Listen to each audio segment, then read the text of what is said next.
Nangangamba ng husto itong si Lola Pink dahil mas lalo na ngang lumalala ang kanyang kalagayan, ang kanyang sakit, kaya't ipinagtapat niya kay Ina.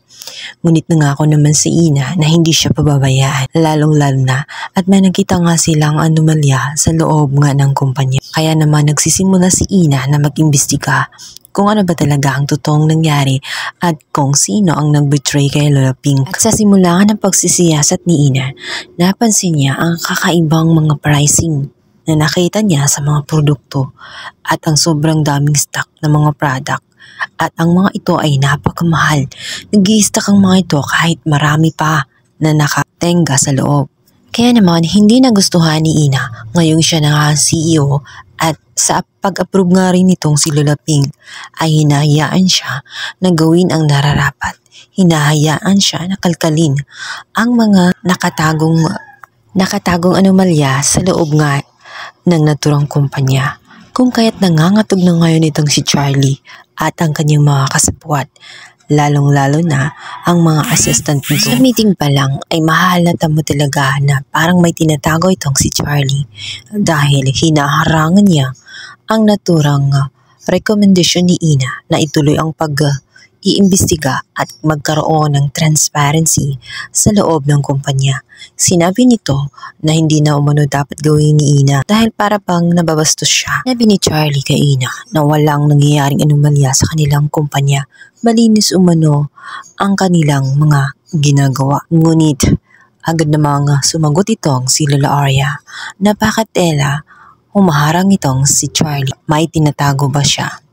Dahil hangad lang naman ni Ina na magkaroon ng linaw ang lahat. Alam din niya na may kakaibang nangyayari at merong korupsyon sa loob ng kumpanya. Kaya naman hinahayaan niya na gawin ni Ina ang kanyang trabaho bilang CEO. Kaya naman itong si Charlie ay hindi na mapakali. Maging sa kanyang asawang si Lani ay sinabi na niya ang kalagayan niya sa kumpanya na tatakot siya sa mangyayari. Lalo't alam niya sa kanyang sarili na may ginawa siyang mali. Siya kasi ang may dahilan kung bakit nagkaroon ng overpricing. Siya ang nagpasimuno ng korupsyon sa loob ng kumpanya at kapag nangyari yun, mapapaalis siya kapag natuklasan nga ni Ina at itutuloy niya ang naturang investigasyon. Ngunit hindi nga hahayaan ni Lani ang mga bagay na iyon. Hindi niya hahayaan na patuloy na magkaroon ng authority itong si Ina at mawawalan sila ng pwesto doon, lalong-lalo na sila nga ang pasimuno ng lahat dahil nag-after din sila sa kayamanan ng mga De La Costa. Kaya gagawan siya ng paraan at tutulungan niya si Charlie. Sinabi nito na kaya lang naman malakas ang loob nitong si Ina ay dahil sa naroon lagi itong si Lola Arya. Lagi siyang pinagtatanggol dito kung kaya't nagagawa niya ang gusto niyang gawin. Ngunit sa oras na mawala itong si Lola Arya, maaring magiging weak din itong si Ina dahil lahat naman ng bagay na ginagawa niya sa kumpanya ay lagi niyang kinukonsulta kay Lola Arya. Napapalibutan kasi si Lola Arya ng mga taong sakim at gahaman sa kapangyarihan. Wala itong hangad o wala itong pakialam sa matanda. Ang hinahabol lang ng mga ito ay ang kayamanan niya. Wala itong concern kung ano mang mangyari sa matanda. Kung kaya't ang tanging kakampi lamang ni Lola Arya ay tanging hindi pa niya kadugo kung saan ito ang nakilala lang niya. Si Ina na minsan ang nagligtas sa kanyang buhay at tumatanaw siya dito ng utang na loob.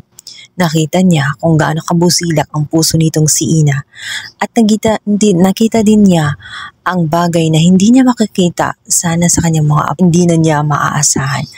Kaya naman ang kanyang kanya ay hinahabilin niya ngayon dito kay Ina na siyang na tinututulan ng kanyang mga apo. Na kontrolado ngayon itong mag-asawang si Charlie at Lani. Ito ang nangunguna. At ngayong alam na nila na nag-imbestiga itong si Ina, agad-agad ay gagawa sila ng paraan nang sa ganun hindi malaman ni Ina na sila ang pasimuno nito. Kinausap niya ang kanyang mga tauhan at galamay na ibahin ang pirma kung saan siya talaga ang gumawa.